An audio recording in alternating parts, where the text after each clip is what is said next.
The transport ship carrying Ambassador Taemin crossed through the final jump gate and emerged in orbit above Vorthal Prime. Through the viewport, he could see the massive Galactic Council station hanging in space like a silver crown. It was enormous, larger than any structure humanity had ever built. Thousands of ships from dozens of alien species docked at its ports. This was the center of galactic civilization, and Taemin was about to step into it as Earth's first official representative. He straightened his uniform and looked at his team. Nari stood by the science console, reviewing her notes one last time. Her job was to present humanity's technological achievements. Hyunwoo checked his ceremonial sidearm, though weapons were supposedly forbidden in the council chambers. Bo-Ra practiced her greeting in 3 alien languages, her face focused and determined. They had trained for 2 years for this moment. The docking procedure took an hour. When the airlock finally opened, they were greeted by a council escort. The alien was tall and thin, with blue skin and 4 arms. It spoke through a translator device that made its words sound mechanical and cold. It did not introduce itself. It simply said, "Follow," and turned away. They walked through corridors filled with aliens of every imaginable shape. Some walked on 2 legs, others on 4 or 6. Some floated. Some crawled along the walls. The diversity was stunning, but Taemin noticed something else. None of them looked at the human delegation with curiosity or welcome. They looked at them with contempt. The council chamber was a vast circular room with 17 elevated seats arranged in a ring.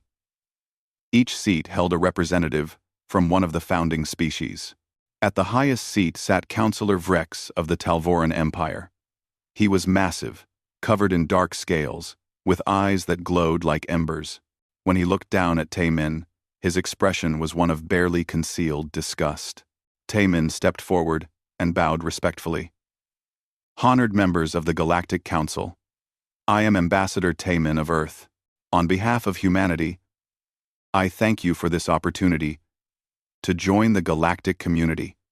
We come in peace and friendship, eager to learn and to contribute to the prosperity of all civilized species." Vrex leaned forward. "Peace and friendship," he repeated, his voice booming through the chamber. "How touching. Tell me, Ambassador, how many wars has your species fought in the last century alone?" Taemin felt his stomach tighten, but he kept his voice steady. "We have had conflicts, yes, but we have also learned from them. We have united our world and ended the practice of war among ourselves." "How noble," Vrex said, and several other counselors made sounds that might have been laughter. "You have stopped killing each other for 50 years, and now you believe you deserve a seat among species that have maintained peace for 10,000 years? Your arrogance is astounding." Nari stepped forward. "If I may, Counselor, humanity may be young, but we have achieved remarkable things in a short time. We went from basic flight to faster-than-light travel in less than 200 years. Our medical technology has eliminated hundreds of diseases. Our computer systems, our primitive toys," Vrex interrupted. "We have examined your technology. It is crude and inefficient. You have nothing to offer us except raw materials and labor. And that is precisely what we will accept from you." He gestured, and a holographic document appeared in the center of the chamber. Taemin read it quickly, and his blood ran cold. It was not a treaty between equals. It was a surrender document.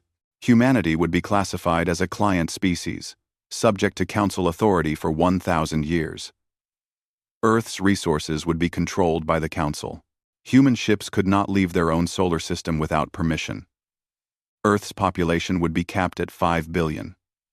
Any human who violated council law would be subject to council justice with no right of appeal. "This is unacceptable," Taemin said quietly. "We will not enslave ourselves. We will not enslave ourselves." The chamber fell silent. Vrex rose from his seat, towering over everyone. "You refuse the council's generous terms?" I refuse terms that would make humanity a slave species. Yes. We seek partnership, not subjugation. I ask the Council to reconsider and offer fair terms that respect Earth's sovereignty. Vrex's eyes blazed. You dare to make demands? You, who are barely more than animals. You, whose species still lives on a single, fragile world? He looked around at the other counselors. This creature has insulted the dignity and authority of the Galactic Council. Under our laws, such an insult is a crime punishable by death. Hyunwoo moved forward, his hand on his weapon. You cannot be serious. 4 armed guards appeared from the shadows. They moved faster than Hyunwoo could react, disarming him and forcing the entire human delegation to their knees. Taemin looked up at Vrex. I have committed no crime. I have only asked for fairness. Fairness? Vrex laughed. Fairness is for equals. You are not our equal. You are nothing. And now, you will learn what happens to those who defy us. The trial lasted less than an hour. Taemin was not allowed to speak in his own defense. The verdict was unanimous. Guilty. The sentence was immediate execution, to be broadcast across the entire galactic network as a lesson to any other species that might consider defying the Council. They took Taemin to an execution chamber. Nari, Hyunwoo, and Bo-Ra were forced to watch, held at gunpoint. Taemin was placed in the center of a circular platform. He stood straight, refusing to show fear. He looked at his team one last time. Tell Earth, he said, his voice clear and strong. Tell them what happened here. Tell them the truth about the Council. Tell them. Vrex pressed a button. The molecular disintegrator activated.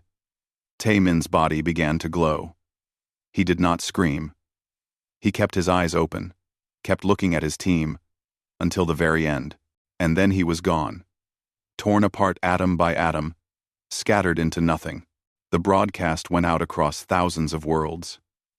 On Earth, billions watched in horror as their ambassador was murdered.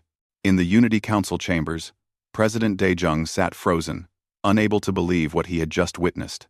In the military command center, Admiral Jiho stood before the screen, his hands clenched into fists. On the Council station, Vrex dismissed the human delegation. Return to your world, he told them. Tell your people what happens to those who insult the Council. You have 30 days to sign the treaty. If you refuse, we will come to Earth and make you sign it. Nari, Hyunwoo, and Bo-Ra were escorted back to their ship under guard. None of them spoke. They were in shock, grief, and rage, all mixed together. As their ship pulled away from the station, Bo-Ra looked back at the gleaming structure. They are going to regret this, she whispered. They have no idea what they have just done. The ship jumped to faster than light speed, racing back toward Earth.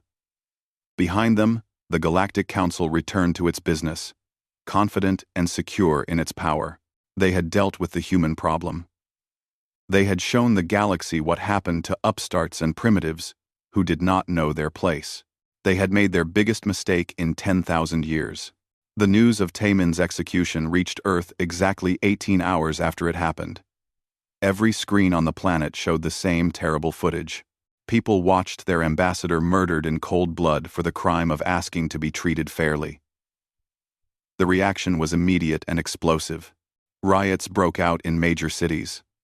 People flooded into the streets, not in panic, but in rage. They gathered in front of government buildings, military bases, and broadcast centers, all shouting the same thing: retaliation. The anger was not just from one nation or one culture. It was global. Humanity had finally united completely, and it was united in fury. President Daejung called an emergency session of the Unity Council. Every nation's representative attended. The chamber was silent as he walked to the podium. His face was carved from stone, his eyes burning with controlled anger. When he spoke, his voice carried to every corner of Earth. My fellow humans, Yesterday, Ambassador Tae-min was murdered by the Galactic Council. His crime was refusing to sign a document that would have enslaved our entire species. He died defending the freedom and dignity of every person on Earth. The Council believes we will accept this. They believe we will bow our heads and submit. They are wrong. He paused, letting his words sink in. The Council has committed an act of war. They have drawn a line and dared us to cross it. Very well. We accept their challenge. As of this moment, Earth is at war with the Galactic Council. We will not rest until justice is served. We will not stop until they understand that humanity bows to no one. The Unity Council voted. The result was unanimous. War. Across the galaxy, the Council species laughed when they heard the news. In taverns and gathering halls on 100 worlds, aliens mocked the humans. Some made jokes about primitives with nuclear weapons trying to fight an empire that spanned thousands of systems. Vrex himself broadcast a response that was shown on every major news network in the galaxy. The humans threaten war, he said, his tone amused. How delightful. By all means, let them come. Let them send their tiny fleet to die against our defenses. It will be educational. Perhaps after we crush their military, they will finally learn humility. Or perhaps we will simply take their world and be done with them. Either way, the lesson will be taught. What Vrex and the Council did not know was that humanity had been preparing for this possibility for decades. When Earth first detected alien signals 50 years ago, the world's governments had secretly united. They poured resources into a single project, preparing for the day when humanity might have to defend itself against advanced alien civilizations. The public knew about the space stations and colony ships. They knew about the exploration missions and research programs. What they did not know was that half of humanity's space infrastructure was military, hidden bases on the dark side of the moon, shipyards in the asteroid belt, research stations developing weapons specifically designed to counter potential alien threats. For 50 years, Earth had been building an arsenal. Admiral Jiho stood in the command center of the Sol Defense Fleet headquarters. Around him, dozens of officers worked at holographic displays, coordinating the largest military operation in human history. Jiho was 60 years old, a veteran of the unification wars that had finally brought peace to Earth. He had seen combat. He had lost friends, and now he was about to take humanity to war against an enemy that thought it was invincible. Status report, he ordered. Captain Yuna stepped forward. She was young for her rank, only 35, but she had earned her position through brilliance and courage. The fleet is assembled, sir. 120 warships, fully armed and supplied. All crews are at battle stations. We are ready. Jiho nodded. All systems operational. The drones are loaded. The railguns are charged. The antimatter torpedoes are armed. And Sang Woo's cyber warfare package is ready to deploy. Good. Jiho turned to the main display, which showed the locations of the Council's 17 core systems. We hit them all at once. Fast, hard, and without mercy. They want to teach us a lesson. Time to show them what humanity learned from thousands of years of warfare. Meanwhile, Haijin worked in a secure facility deep underground. She was the head of Earth's intelligence division, and she had been busy. Her team had spent the last 18 hours hacking into every Council network they could access. What they found was valuable beyond measure. The Galactic Council was old, ancient, even, and it had grown complacent. Their security systems were outdated. Their military tactics had not changed in centuries. They relied on technology that was advanced but predictable. Most importantly, they were politically fractured. Many of the 17 species hated each other. They stayed together only because the alternative seemed worse. Haijin compiled everything into a report and sent it to Admiral Jiho. The conclusion was simple. The Council looked powerful, but it was actually vulnerable. They had not fought a real war in thousands of years. Their fleets were spread thin across hundreds of systems, and their commanders were chosen for political loyalty, not military competence. Sang-woo sat in his lab, surrounded by computer systems that glowed with strange light. He was one of humanity's best hackers, a genius who understood computer systems the way artists understood paint. He had created something special for this war, a virus designed specifically to infiltrate Council networks. The virus was beautiful in its simplicity. It would not destroy data or crash systems. Instead, it would cause confusion. It would delay messages, reroute communications, create false orders, and generally make it impossible for the Council military to coordinate. In a space battle where timing was everything, even a few seconds of delay could be fatal. "It is ready," Sang-woo reported to Admiral Ji-ho. "Once we deploy it, their entire communication network will become unreliable. They will not know what is real and what is not." "Perfect," Ji-ho said. "Deploy it as soon as we enter their space." On the Council station, Nari, Hyun-woo, and Bo-ra were still being held. Vrex wanted them to witness humanity's submission when it came, but he had made a mistake. He had underestimated them. Hyun-woo was not just a military attaché. He was a special forces operative with training in escape and survival. Nari was not just a scientist. She was an expert in alien technology who could hack systems the Council thought were secure. And Bo-ra was not just a cultural liaison. She had contacts throughout the galaxy, including species that were unhappy with Council rule. Together, they began planning their escape. But they also began gathering intelligence. They mapped the station's defenses. They identified key systems. They made contact with sympathetic aliens who whispered about rebellion. And they sent encrypted messages back to Earth, providing valuable information about Council operations.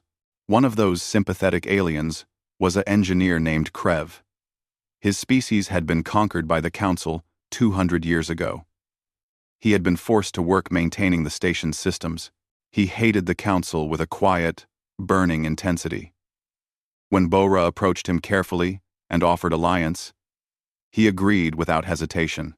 "The Council thinks it is strong," Krev said, his voice bitter. "But it is rotten inside. Many species would rebel if they thought they could win. The problem is the Council's military. It is vast and ruthless. Anyone who rebels is crushed." "What if someone could fight the Council military and win?"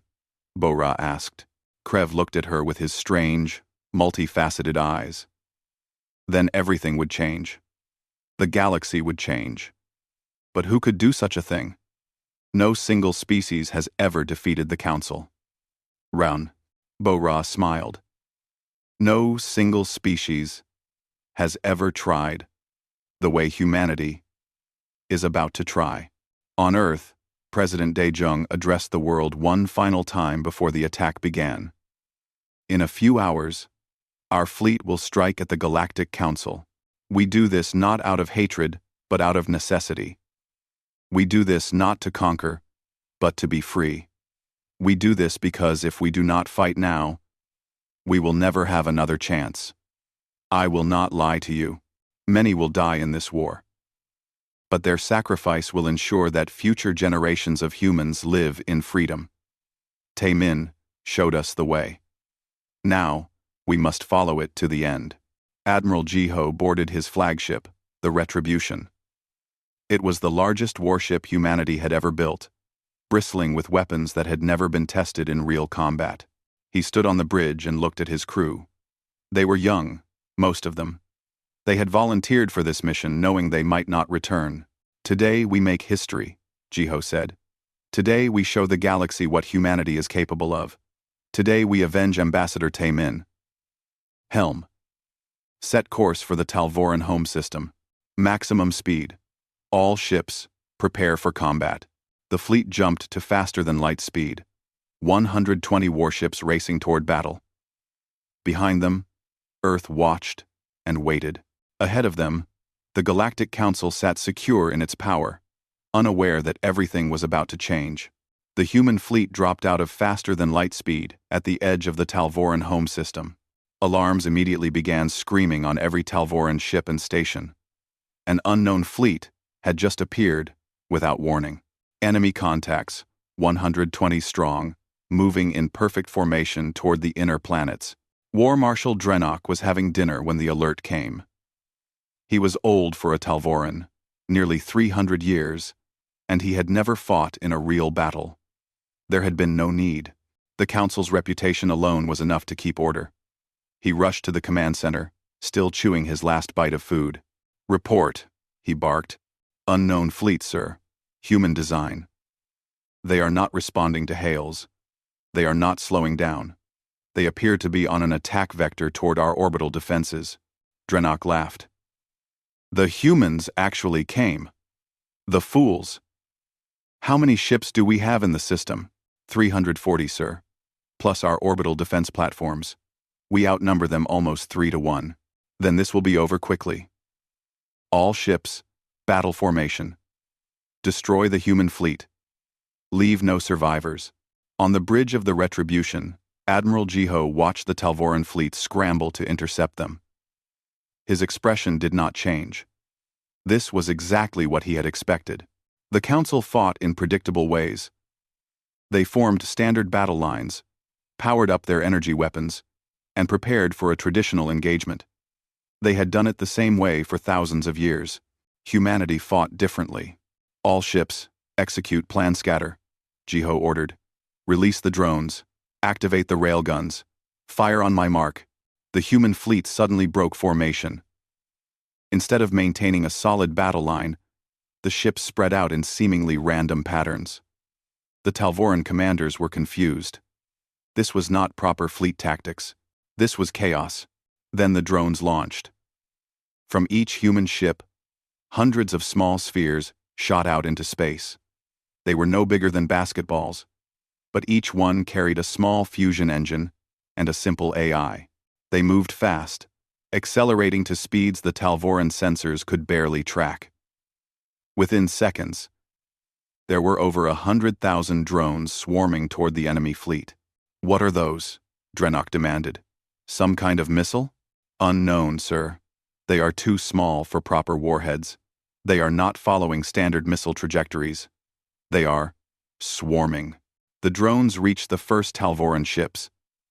Instead of exploding, they attached themselves to the hulls. Then they began drilling. Each drone carried a small but extremely powerful laser that could cut through armor using a rapidly oscillating frequency. The Talvoran shields, designed to deflect energy weapons and solid projectiles, did nothing against this attack. The drones simply passed through the shields and attached to the hull beneath. Within minutes, Talvoran ships began reporting hull breaches. The drones were boring into their vessels, destroying power conduits, cutting through critical systems, and generally causing chaos. Engineering teams rushed to remove them, but for every drone they destroyed, 10 more attached. "Shields are useless," one Talvoran captain screamed over the communication channel. "They are cutting us apart." "All ships, focus fire on the human vessels," Drenok ordered. "Ignore the drones." The Talvoran fleet fired. Thousands of energy beams lanced out across space, converging on the human ships. It was an impressive display of firepower. It should have obliterated the human fleet, but the human ships were moving too fast. They used rapid acceleration burns that would have killed any organic crew. But their ships had inertial dampening systems the Council had never developed. The human vessels dodged and weaved, making them nearly impossible targets. Most of the Talvoran shots missed completely. Those that hit struck powerful shields. The humans had studied Council weapons for decades. They knew exactly what frequency of energy would be used. Their shields were tuned specifically to deflect those attacks. It was not perfect. Some damage got through, but it was enough. "Now," Admiral Jiho said quietly, the human railguns fired. They were massive weapons that used magnetic acceleration to launch tungsten rods at 30% of light speed. Each rod was only a meter long and 10 centimeters wide. But at that velocity, it carried more kinetic energy than a nuclear weapon. The Talvoran ships were not designed to withstand kinetic attacks of that magnitude. Their shields, optimized for energy weapons, offered almost no protection. The tungsten rods punched through shields, armor, and hull, passing completely through the ships and creating massive damage channels. One rod could cripple a cruiser. 3 rods could destroy a battleship. The human fleet fired in coordinated volleys. Railgun rounds crossed the space between the fleets in seconds. Talvoran ships began exploding. Others spun out of control, their engines destroyed, their crews dead or dying. In less than 5 minutes, the Talvoran fleet lost 50 ships. Impossible! Drenok stared at the tactical display in horror. How are they doing this? Our shields should protect us. His tactical officer looked pale. Sir, their weapons are kinetic, not energy-based. Our shields are not calibrated for impacts at that velocity. And their targeting is perfect. They are hitting critical systems with every shot. On the human side, Captain Yuna commanded a strike group of 12 ships. Her target was the orbital defense platforms that surrounded Talvoran Prime. These platforms were massive structures, bristling with weapons. Each one was supposedly powerful enough to destroy a fleet by itself. Approaching the defense grid, her helmsman reported. They are locking weapons on us. Full evasive, Yuna ordered. Deploy chaff. Launch the antimatter torpedoes. The antimatter torpedoes were humanity's most powerful weapon.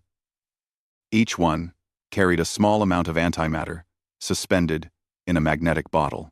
When the bottle collapsed, the antimatter would meet matter and release energy according to Einstein's famous equation. The result was an explosion that made nuclear weapons look like firecrackers. The torpedoes streaked toward the defense platforms. The Talvoran point defense systems opened fire, destroying some of them, but not all. 3 torpedoes reached their targets. They detonated simultaneously. The explosions were like miniature suns. Pure energy expanded outward at the speed of light. The defense platforms simply ceased to exist, vaporized in an instant. The shockwaves damaged nearby platforms, overloading their systems. Secondary explosions rippled through the defense grid. Yuna's ship shook from the blast, even at a safe distance. All ships, press the attack. Hit them while they are confused. At the same time, Songwu's virus activated. It had infiltrated the Talvoran communication network minutes after the human fleet arrived, spreading silently through their systems. Now, it began its work. Orders were delayed or rerouted. Sensor data became unreliable. Communication channels became clogged with false messages. Talvoran commanders tried to coordinate their forces. But it was like trying to organize a battle while blind and deaf. Ships fired on friendly vessels by mistake. Reinforcements were sent to the wrong locations. Retreat orders were never received. The carefully organized fleet became a confused mob. Admiral Jiho watched the battle unfold on his tactical display. The plan was working perfectly. The Talvorans had numbers, but humans had innovation. They had relied on the same tactics and weapons for centuries. Humanity had spent decades specifically designing ways to counter them. Target their command ship, Jiho ordered. All railguns. Focused fire. 20 human ships turned their railguns on War Marshal Drenok's flagship. The massive Talvoran vessel tried to maneuver, but it was too large and too slow. The railgun rounds hit like hammers from heaven. The ship's shields flickered and failed. The armor buckled. The hull ruptured. Atmosphere vented into space, carrying bodies and debris. Drenok had time for one final transmission. The humans. They fight like demons. How did we not know? Then his ship exploded, the fusion reactor going critical. With their command ship destroyed and their communications in chaos, the Talvoran fleet began to break. Some ships tried to retreat. Others fought on in isolated groups. A few surrendered, broadcasting distress signals and powering down their weapons. Admiral Jiho gave the order to cease fire on surrendering vessels. Secure the prisoners. Medical teams. Provide aid to survivors. And broadcast this across all council channels. The communication officer nodded and opened a transmission. Admiral Jiho's face appeared on screens across the galaxy. His voice was cold and hard. This is Admiral Jiho of the Earth Defense Fleet. The Talvoran Home Fleet has been defeated. Your orbital defenses have been destroyed. We have avoided targeting civilian areas, though you showed no such mercy to Ambassador Taemin. This is your first lesson. You wanted to teach humanity its place. Consider this lesson number 1. Humanity will not submit. We will not bow. And we will not forgive. This war ends when the Galactic Council is dissolved, and all species are free. Until then, we will keep fighting. This message is for Counselor Vrex especially. Ambassador Taemin is avenged. But we are not finished. Not even close. The transmission ended. Across the galaxy, billions watched in shock. The impossible had happened. A species barely a century into space travel had just destroyed the home fleet of one of the Council's founding members. The Talvorans, who had ruled their sector for 10,000 years, had been defeated in less than 6 hours. On Earth, people celebrated in the streets. On Council worlds, panic began to spread. And in 15 other systems, similar battles were unfolding as human strike forces hit Council targets simultaneously. The galaxy was about to learn that humanity had arrived. And it had arrived angry. The Galactic Council chamber looked very different than it had when Taemin stood before it. The councillors were no longer calm and arrogant. They shouted at each other, argued, and some even threatened violence. In one day, everything had changed. 16 of the 17 core systems had been attacked by human forces. 12 had suffered serious military defeats. The Council's power, which had seemed unshakable, suddenly looked very fragile. Counselor Vrex stood at his seat, trying to restore order. His voice boomed through the chamber. But for the first time in his life, the other counselors did not immediately quiet down and listen. They were too angry, too frightened, too busy blaming each other for the disaster. "Silence!" Vrex roared. Finally, the chamber quieted enough for him to speak. "We have suffered setbacks, yes. But we are still strong. We have thousands of ships. We control hundreds of systems.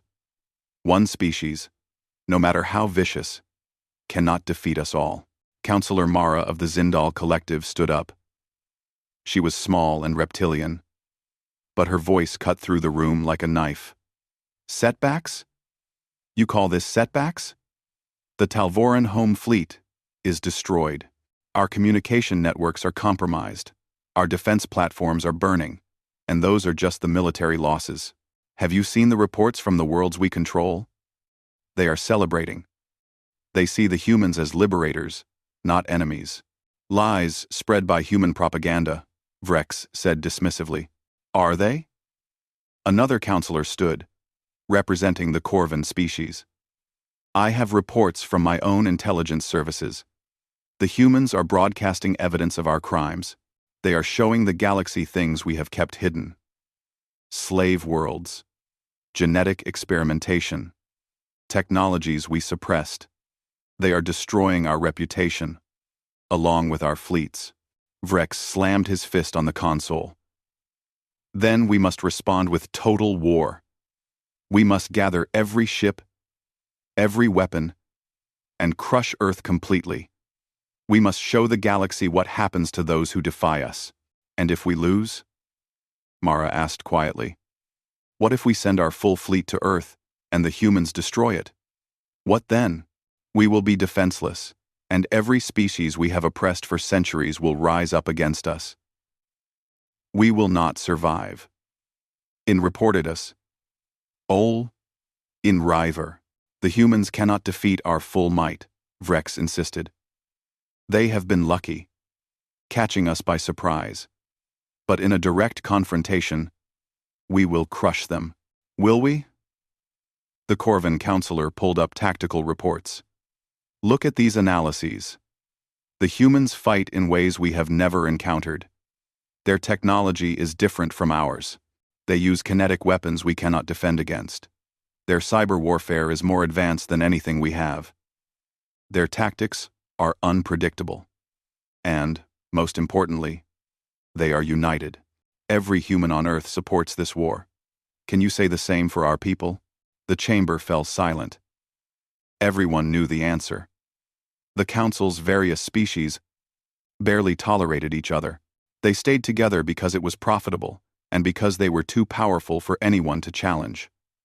But now, someone had challenged them, and the cracks were beginning to show. While the Council argued, Yunji arrived at a secret location on a neutral world. She was Earth's new chief diplomat, chosen to replace Tae-min. Unlike him, she was not there to negotiate with the Council. She was there to negotiate with its enemies. 3 alien species had sent representatives to meet her.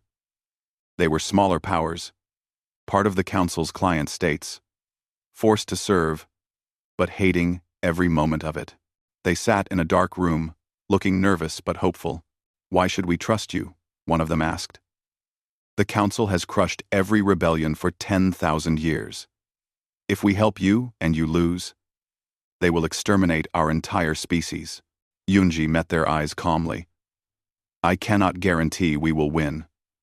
War is uncertain, but I can tell you this.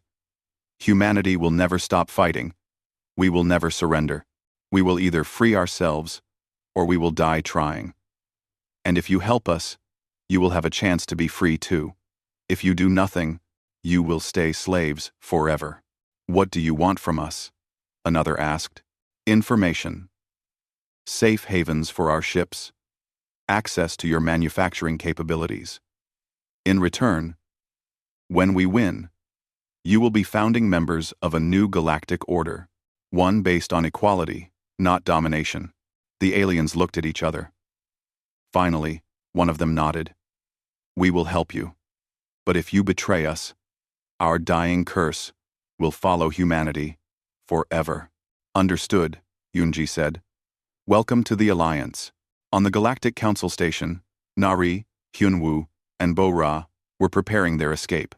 Krev, their alien ally, had provided them with access codes and a small ship hidden in one of the maintenance bays.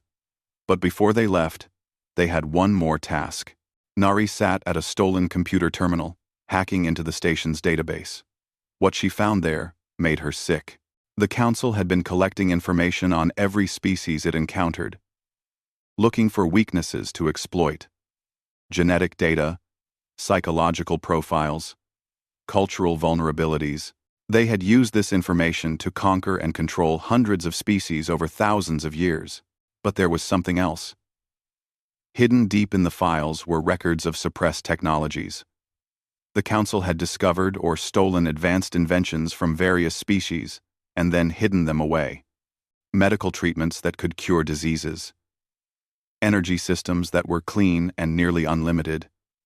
Agricultural techniques that could end hunger. All locked away because if client species had access to these technologies, they would be too independent. "Download everything," Hyunwoo said, watching the door. "Every file, every record. When we get back to Earth, we release it all to the public." "It will take hours," Nari said, her fingers flying across the controls. "Then we better hope we are not discovered." They were not. 3 hours later, carrying data chips filled with stolen information, they boarded Krev's ship and fled the station. By the time the Council realized they were gone, they were already halfway to Earth. Admiral Jiho's fleet continued its campaign. They did not try to conquer worlds. That was not the goal.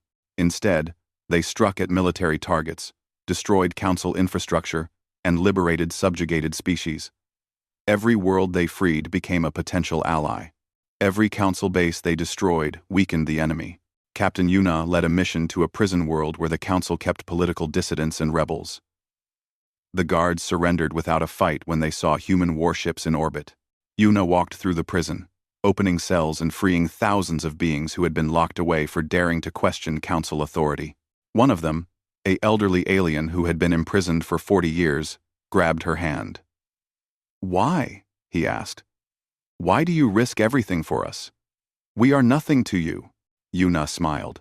Because slavery is wrong. Because tyranny is wrong.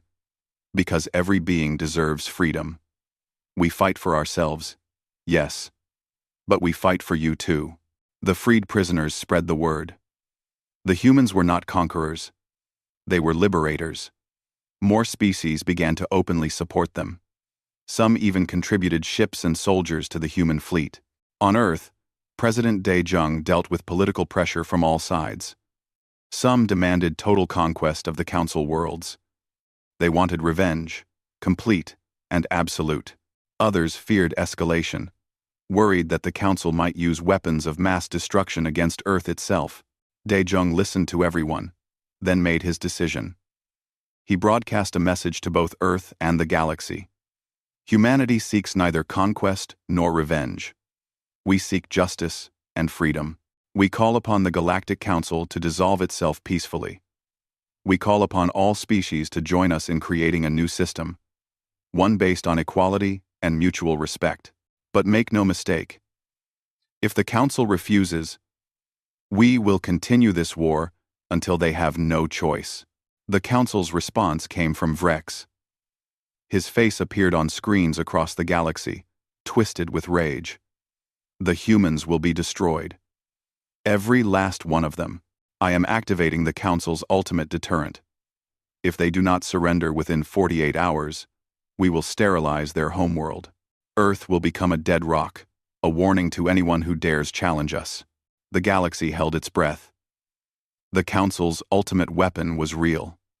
It was a device that could trigger a star to explode, destroying every planet in a system. They had used it once, thousands of years ago, to destroy a rebellious species. The threat was genuine, but what Vrex did not know was that his own people were tired of his leadership. He was too extreme, too willing to commit genocide. A group of Talvoran military officers, led by General Vex, had been meeting in secret. They watched Vrex make his threat and knew they had to act. He will doom us all, General Vex said to his co-conspirators. If he destroys Earth, the humans will respond with everything they have. They will not stop until every one of us is dead. And we will deserve it. What do you propose? Another officer asked. We remove him. Tonight. Before he can execute his order. It was treason of the highest order. But they did it anyway. Vrex was in his chambers when they came for him. He barely had time to realize what was happening before a energy blade ended his life. General Vex immediately sent a message to Admiral Jiho. This is General Vex of the Talvoran military. Counselor Vrex is dead. His plan to destroy Earth dies with him. We wish to negotiate a ceasefire and discuss terms for peace. Please respond. Admiral Jiho received the message on the bridge of the Retribution. He read it twice, then looked at his officers. What do you think? Is it genuine or a trap? Rounder. Captain Yuna considered it. Their position is weak. Their fleet is scattered. Their allies are abandoning them. I think they truly want to negotiate. Our fleet is Remender, truly want to negotiate. Then we will talk, Jiho said. But we keep the fleet at full alert, and we make it clear. The Council must dissolve. Nothing less is acceptable. The message went out. The war was not over, but for the first time, there was a possibility of peace. The galaxy watched and waited to see if the impossible would happen. If 10,000 years of Council rule would finally end. 6 months after Ambassador Taemin's execution, the war ended not with a final battle, but with a signing ceremony. The location was neutral space, aboard a station hastily constructed by a coalition of freed species. Representatives from 43 different civilizations gathered to witness the end of the Galactic Council and the birth of something new. Admiral Jiho stood at attention as General Vex entered the chamber.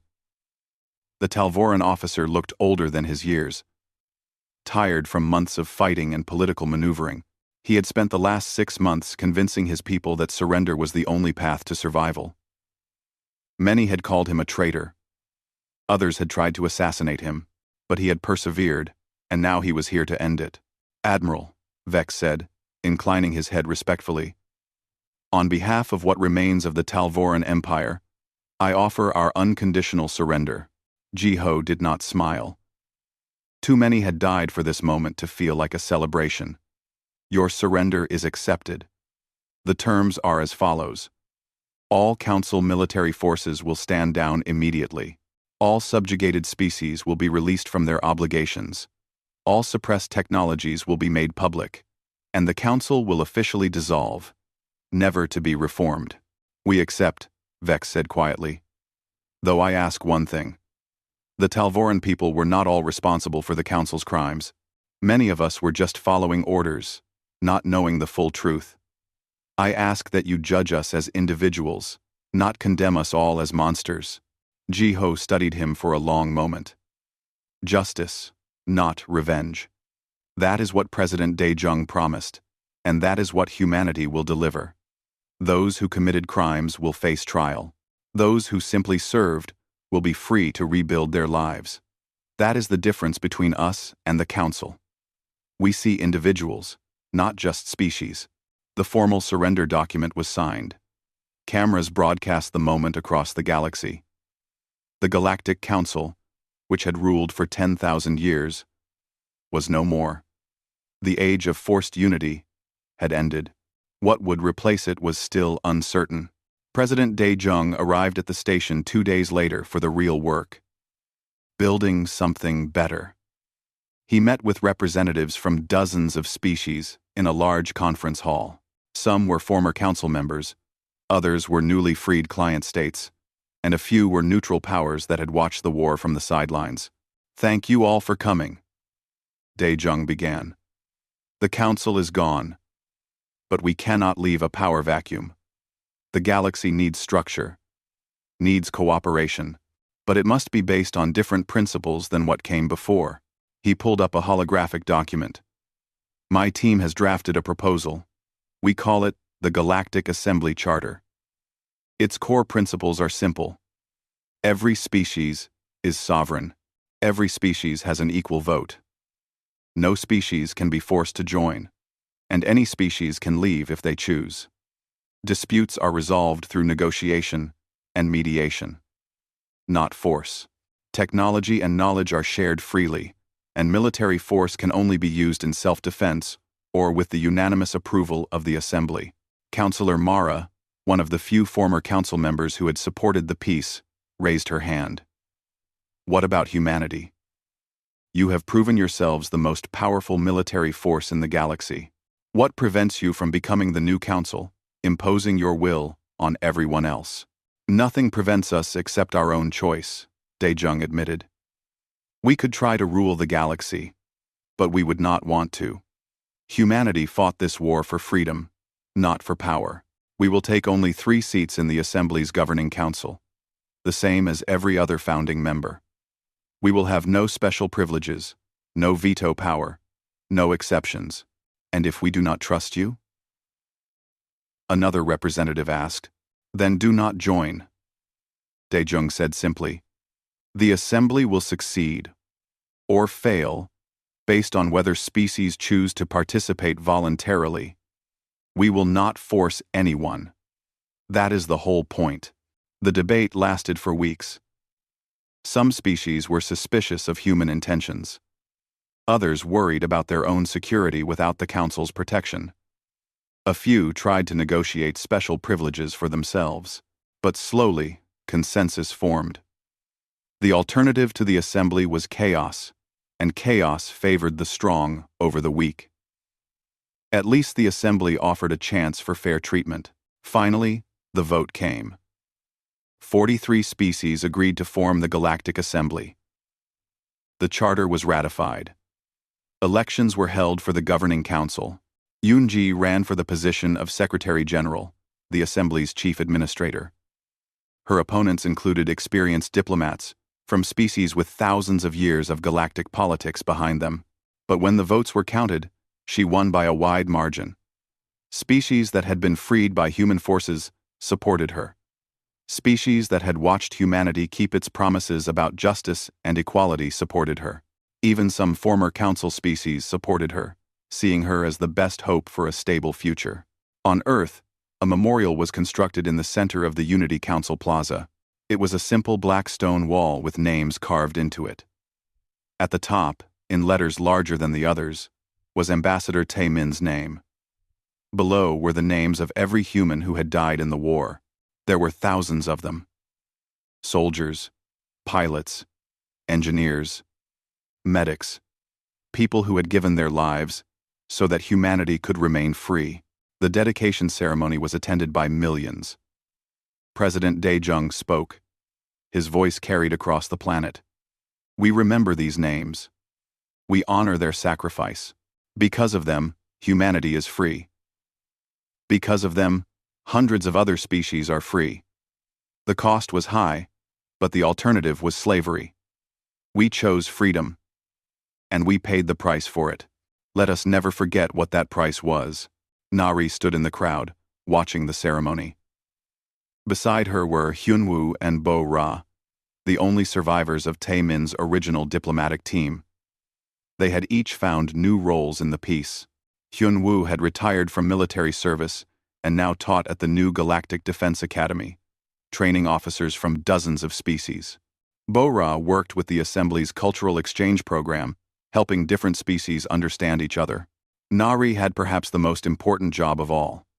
She led the technology sharing initiative, releasing all the suppressed inventions the Council had hidden. Medical treatments were distributed freely, saving billions of lives across the galaxy. Energy systems were shared, lifting entire civilizations out of poverty. Agricultural techniques were taught, ending hunger on worlds that had struggled for centuries. The impact was immediate and dramatic. Species that had barely survived under Council rule suddenly flourished.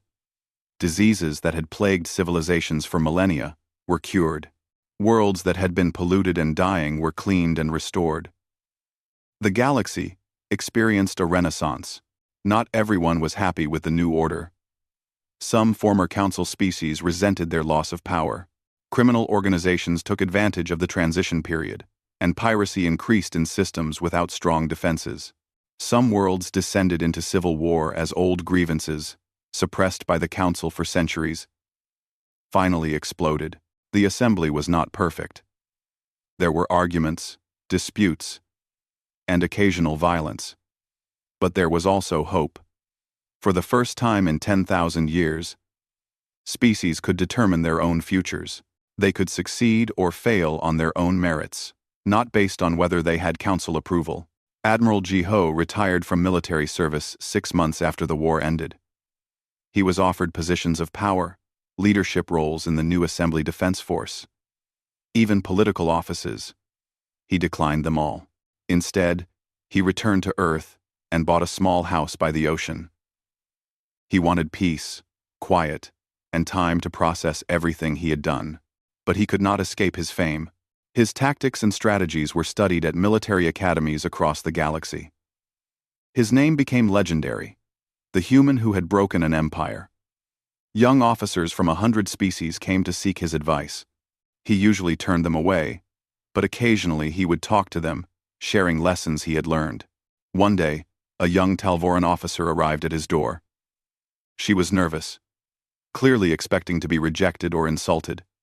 "Admiral Ji-ho," she said, bowing respectfully. "I am Kiri. Number 2. I know your people have no reason to help mine, but I came to ask for your wisdom. My people are trying to rebuild, to become better than we were. How do we do that? How do we move past what we did?" Ji-ho studied her for a moment, then invited her inside. They sat on his porch, looking out at the ocean. "Your people were not evil," he said finally. "You were part of a system that was evil. There is a difference. The system is gone now. What you do next determines who you really are." "Many of my people are angry," Kiri said. "They say humans humiliated us, destroyed our empire, took our pride. Pride built on the suffering of others is not worth keeping. Jiho replied. True pride comes from what you build, not what you conquer. Help your people understand that. Help them see this not as a defeat, but as an opportunity to become something better. Kiri nodded slowly. Thank you, Admiral. That is what I needed to hear. After she left, Jiho sat alone, watching the sunset. He thought about Taemin, about all the people who had died, about all the difficult decisions he had made.